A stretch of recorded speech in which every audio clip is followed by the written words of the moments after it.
If you're keeping money in CDs because you think they're the only safe option, this video could change how you look at your entire portfolio. As we get closer to retirement, the conversation shifts. It's no longer just about growing money, it's about protecting it, accessing it, and sleeping at night. And that's why so many people are quietly moving part of their portfolios into safer, more predictable investments. Not everything, just a portion.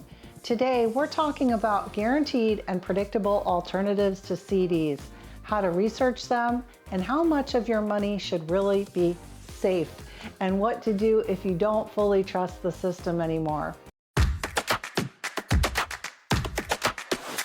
Hi, I'm Judy, and this is Reflections in Real Talk, where we talk honestly about money in real life, especially as priorities shift later in life.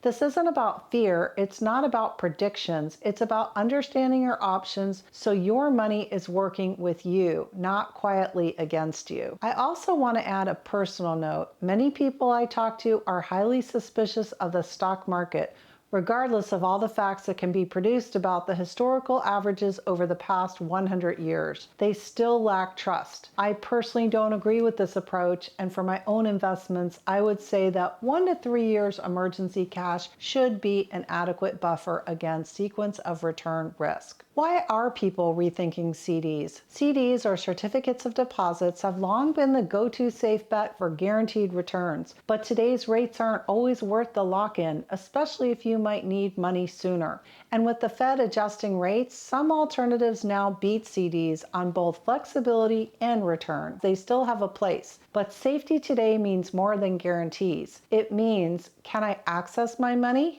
Is it keeping up with inflation? And does it match when I'll actually need it? That's why many people are moving part of their portfolio, not all of it, into safer but more flexible alternatives. So what are some alternatives to CDs, and how do you research them? First, we can look at high yield savings and cash accounts. I have another video on that. I'll put a link in the description below as well. These are the easiest places to start. Check out sites like Vanguard, Fidelity, or Charles Schwab. And when you log in, look for sections labeled cash management or money market and cash. Compare current yield, FDIC coverage, and withdrawal rules. This is where emergency money and short-term needs usually belong. You don't need to chase the absolute highest rate. You want safety, clarity, and access. The best ones today are paying around 4 to 4.35%, often with no penalty to access your cash. That beats many CDs, and if flexibility matters to you, it's a good option. Banks like Newtek offers 4.35%, Open Bank 4.2%,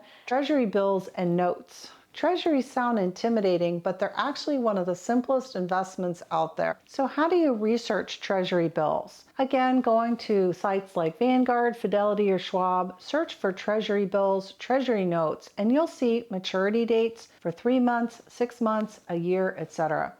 Look for current yields and minimum investments, often $1,000. You don't have to buy directly from the government. These platforms let you buy them just like mutual funds or ETFs. U.S. Treasury bills and notes are backed by the full faith of the U.S. government, arguably the safest place for your cash. Short-term T-bills are yielding north of 3.5% to 4% plus right now, depending on maturity. T-bills are best for laddering cash for predictable short-term returns. Next, let's look at Series I savings bonds. I bonds are researched outside your brokerage account. Go to treasurydirect.gov. These adjust with inflation, but they come with rules.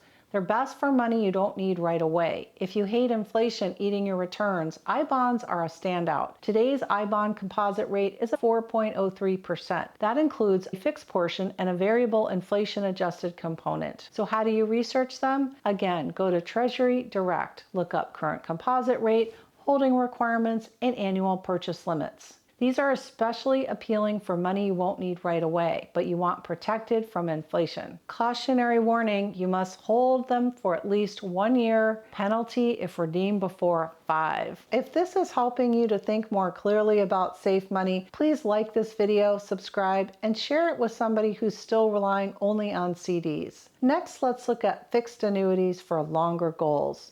This is where research becomes more personal. Annuities are not FDIC insured, but fixed annuities can offer guaranteed income for years. They can be ideal if you want predictable retirement income without market stress. Rates vary by provider and they can be costly, so make sure to ask all the right questions. A financial professional can also help you compare. I have another video on annuities. I'll put a link in the description below.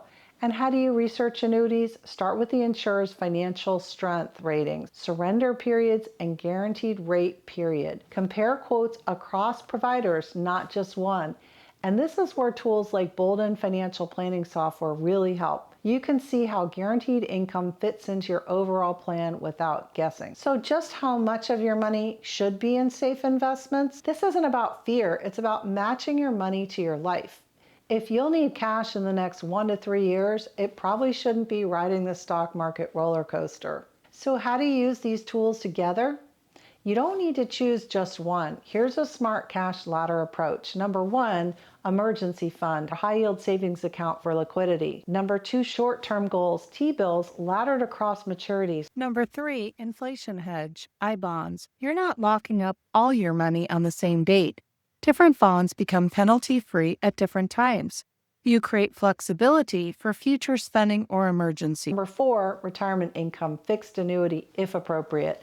And if you're using Bolden financial planning software, you can model multiple scenarios comparing rate changes, inflation impacts, and income streams to see what mix actually supports your goals. And this part is really important. Putting 100% of your assets into safe money sounds comforting, but over time, it can quietly work against you. The biggest risk isn't losing money in the market, it's losing purchasing power to inflation. Even at 3% inflation, money sitting on the sidelines loses value every single year. That means groceries, healthcare, insurance, and utilities keep getting more expensive while your money struggles to keep up. And here's some more real talk. Safe money protects today. Growth money protects tomorrow. And when everything is in safe money, you're actually taking a different kind of risk.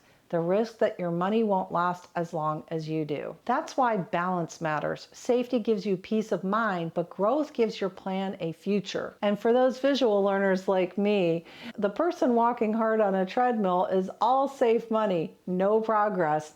The person riding an escalator upward has a balance plan, which helps you to move forward. What if you don't trust the US government safe investments? I hear this more and more. With over $38 trillion in debt, I don't trust the US government to keep my money safe. That's what a lot of people tell me. That is a real concern, and it deserves an honest answer. Historically, U.S. Treasuries are still considered among the safest investments in the world. The U.S. has never defaulted on its debt. But, and this matters, safe doesn't mean risk-free in every way. So what are some safe options outside the U.S.?